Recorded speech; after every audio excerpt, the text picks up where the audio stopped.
नमस्कार एवरीवन। मैं चौधरी साहब चौधरी इस अकेडमी में आप सभी का हार्दिक स्वागत करता हूं।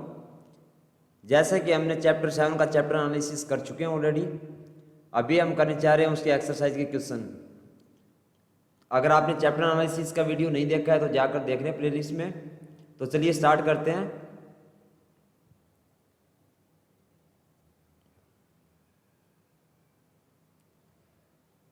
पारितंत्र क्या है? पहला क्वेश्चन हमारा क्या होगा? पारितंत्र क्या है? तो पारितंत्र क्या होता है? जिसमें जीवधारी आपस में एक दूसरे के साथ तथा पर्यावरण के भौतिक और रासायनिक कारकों के साथ मिलकर क्रिया करते हैं, उसको हम क्या कहते हैं? पारितंत्र कहते हैं। जो हमारे जीवधारी होते हैं वो जो जहां पर निवास करते हैं, ये भी किस में शामिल होता है? पारितंत्र में शामिल होता है। और यह एक दूसरे से कैसे संबंधित है? ऊर्जा और पदार्थों के स्थानांतरण के कारण। किस कारण? ऊर्जा और पदार्थों के स्थानांतरण के कारण। नेक्स्ट क्वेश्चन हमारा होगा, प्राकृतिक पर्यावरण से आप क्या समझते हैं? क्या पूछा गया है? प्राकृतिक पर्यावरण से आप क्या समझते हैं? तो हमारा प्राकृतिक पर्यावरण क्या होता है? जिसमें भूमि, जल, वायु, पेड़ पौधे और जो जीव जंतु हैं वो सभी मिलकर क्या करते हैं? प्राकृतिक पर्यावरण बनाते हैं। और दूसरी तरफ अगर हम समझें तो जो हमारी सजीव और निर्जीव जो भी वस्तुएं हैं, चाहे वो इंसान हो, पेड़ पौधे हों, ये सब मिलकर क्या करते हैं? हमारे प्राकृतिक पर्यावरण बनाते हैं। और इसी को हम क्या कहते हैं? प्राकृतिक पर्यावरण कहते हैं। नेक्स्ट हमारा होगा, पर्यावरण के प्रमुख घटक कौन कौन से हैं? क्या पूछा गया है? जो हमारा पर्यावरण है, वातावरण है हमारा, उसके जो प्रमुख घटक हैं वो कौन कौन से होंगे? तो प्रमुख घटक हमारे कौन कौन से होंगे? खनिज, पेड़ पौधे, पशु पक्षी, जल, वायु, ये सभी क्या होंगे? हमारे प्राकृतिक घटक होंगे। और मानव निर्मित क्या घटक होंगे? संचार के साधन होंगे, यातायात के साधन होंगे, उद्योग होंगे, पार्क होगी, सड़कें होगी, इमारतें होंगी, ये सभी हमारे क्या होते हैं? मानव निर्मित होते हैं। नेक्स्ट क्वेश्चन हमारा होगा, मानव निर्मित पर्यावरण के 4 उदाहरण दीजिए। तो मानव निर्मित पर्यावरण के उदाहरण अभी एग्जाम्पल हम देख चुके हैं पीछे। यातायात के साधन, भवनें, इमारतें, सड़कें, पुल, उद्योग, पार्क, ये सभी क्या होते हैं? हमारे मानव निर्मित पर्यावरण के एग्जाम्पल होते हैं। और ये किसके द्वारा बनाए होते हैं? मानव के द्वारा। नेक्स्ट क्वेश्चन हमारा क्या होगा, स्थल मंडल क्या है? क्या पूछा गया है कि स्थल मंडल क्या है?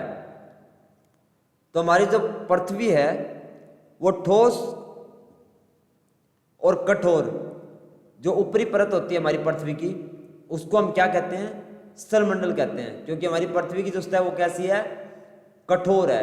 और उसको हम क्या कहते हैं? स्थल मंडल कहते हैं। जिसपे हम रहते हैं, जिसपे हमारे मकान बने होते हैं, ये सब क्या होते हैं? स्थल मंडल कहते हैं। यह चट्टानों एवं खनिजों से बना होता है एवं मिट्टी की पतली परत से ढका होता है। पहाड़, पठार, मैदान, घाटी, ये सभी विषम धरातल होती हैं। और स्थलाकृतियां महाद्वीपों के अलावा महासागर की सतह पर भी पाई जाती हैं। और स्थल मंडल का वह क्षेत्र जो हमें वन, कृषि और मानव बस्तियों के लिए भूमि, पशुओं को चराने के लिए घासचारा प्रदान करता है, या खनिज संपदा का भी एक स्रोत है, तो वो क्या किस में इंक्लूड होते हैं? हमारे स्थल मंडल के ही भाग होते हैं। नेक्स्ट हमारा होगा, जीव पर्यावरण के 2 घटक। तो जीव पर्यावरण हमारा कौन सा होगा? पेड़ पौधे और पशु पक्षी। नेक्स्ट हमारा होगा क्या है? जैव मंडल क्या है? तो जैव मंडल हमारा क्या होगा? जो पादप और जीव जंतु मिलकर सजीव संसार का निर्माण करते हैं, उसको हम क्या कहते हैं? जीव मंडल कहते हैं। यह पृथ्वी का वह संकीर्ण क्षेत्र है जहाँ स्थल, जल एवं वायु मिलकर जीवन को संभव बनाते हैं। जो हमारा जैव मंडल होता है उसमें स्थल, जल और वायु ये तीनों मिले होते हैं, उसको हम क्या कहते हैं? जैव मंडल कहते हैं। और यह मनुष्य के लिए भी बहुत जरूरी है, क्योंकि जल, पानी, इसके बिना पानी, वायु, इसके बिना इंसान जिंदा नहीं रह सकता। नेक्स्ट क्वेश्चन हमारा क्या होगा, इनमें कौन सा प्राकृतिक पारितंत्र नहीं है? तो हमारा उत्तर होगा ताल। जो ताल है वो हमारा प्राकृतिक पारितंत्र नहीं है।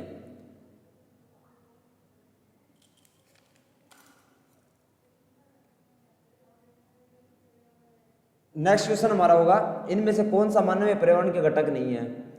तो हमारा इसका आंसर होगा स्थल। जो स्थल है वो क्या है? मानवीय पर्यावरण का घटक नहीं है। नेक्स्ट क्वेश्चन हमारा क्या होगा, इनमें से कौन सा मानव निर्मित पर्यावरण है? क्या पूछा गया कि कौन सा मानव निर्मित पर्यावरण है? तो हमारी जो सड़क है वो मानव के द्वारा बनाई गई है। जो पहाड़ होता है हमारा, वो समुद्र होते हैं, वो हमारा क्या है, प्राकृतिक है। नेक्स्ट हमारा होगा इनमें से कौन सा पर्यावरण के लिए खतरा है। तो पर्यावरण के लिए खतरा कौन सा होगा, जनसंख्या वृद्धि, क्योंकि जनसंख्या वृद्धि जो है वो पर्यावरण के लिए सबसे बड़ा खतरा है। नेक्स्ट हम करेंगे निम्नलिखित स्तंभों को सही आपस में जोड़िए।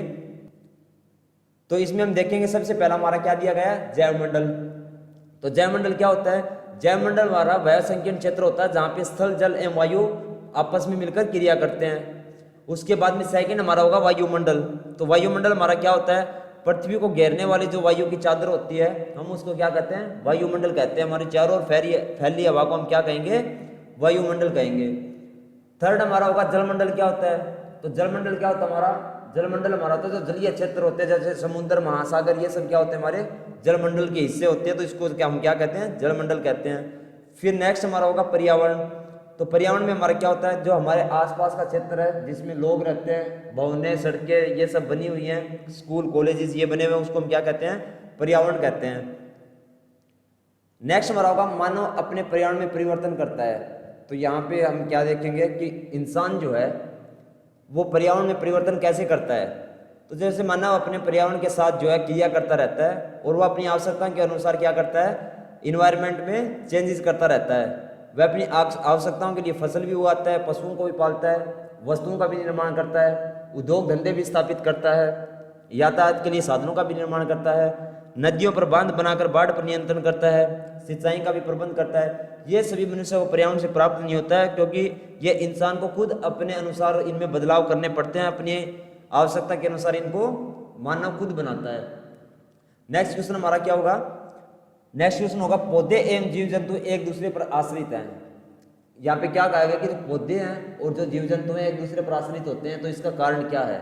तो जो हमारे पेड़ पौधे होते हैं और जीव जंतु होते हैं और मानव आसपास के पर्यावरण पर जो होते हैं आश्रित रहते हैं, सभी वे एक दूसरे पर आश्रित होते हैं, क्योंकि जीवधारियों का आपसी एवं अपने आप के पर्यावरण के बीच का संबंध ही पारितंत्र का निर्माण करता है, क्योंकि ये सभी चीजें मिलकर ही पारितंत्र का निर्माण करती हैं।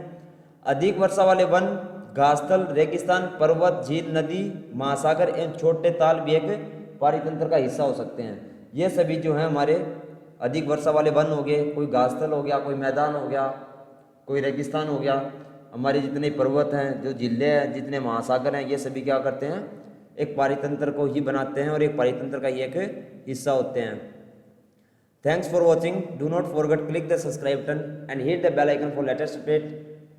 Like, comment and share. See you next time. Bye bye.